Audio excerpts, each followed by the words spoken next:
In the end to get the nod over Zach? Zach was dinged up just for a day or two last week. Just got hit, sore. Really, it's still neck and neck. JJ probably just on experience right now, but it's that's the biggest difference. You're going to see both of them play, and we're going to find out from there because I think game really tells you the most. What do you? That was Zach to the left tackle on the depth chart. Is he going to see time at both sides, or? He could, but and Tariq's still a work in progress. He's getting ready to start his first game at tackle, so we got to get a good three-man core. I feel like we got three guys that can do it, but to figure where they're at mentally, where they're at physically, what they can handle, and what guys really can excel at when it's go and you got to play fast. That's the biggest thing. What do you like about having Kamal Seymour in your room now? What do you like about him? He brings a physical presence, and I tell D linemen that all the time. I love recruiting D linemen as O linemen because they think they don't get to sack people. I said, no, you get to hit somebody every time.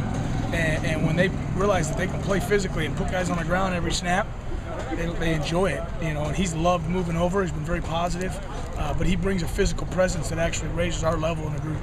How far away is he from understanding what he needs to do as an offensive lineman?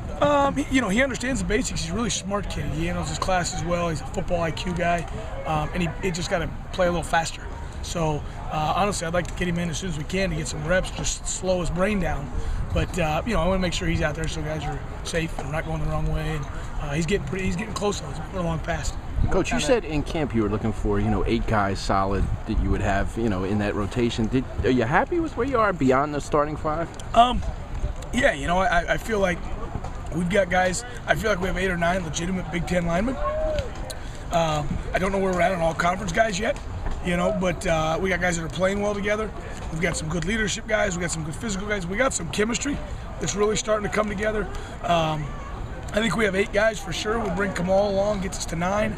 And there's a couple other guys that are showing things every day. I'm going, this kid might have a chance this year. How tough is it for Derek in a situation like this to make the calls when you have 70,000 fans? It's one of those things. He's a senior. He's been in it long enough. He's been a guard. Being as a center, I've never worried about noise. Never really had. You hear the cadence, you hear the claps, you see the signals, all the different stuff we do for cadence. He knows it all, and it's all kind of soundproof. Biggest thing is just guys focusing, especially those guys that haven't played much. Because you get out there, and believe it or not, unless you've been out there, it's a calm quiet. You can't hear anything, but you're keyed in on noises and sounds and words that are important to you. And there's like a calm out there. There really is, and it comes with experience. So the young guys probably won't have that right away. How have Derek's snaps been? Just now that he's doing all shotgun stuff, it's a bit of an adjustment for him. He's been great. Our young guys are going to bring him along a little bit because they need more play. But he's been super. I'm excited for his year. There's so much that gets talked about with the new offense and the tempo. How much do you feel like having 4 out of 5 guys back starters on the offensive line helps that? I think that's a huge deal because then you're just changing how they played. You're not trying to get guys ready and change how they played. I think we played kind of quick right now. We got to play a lot faster. And that's still a part that when they get in games, they'll understand the flow with officials and clocks and whistles, how that goes.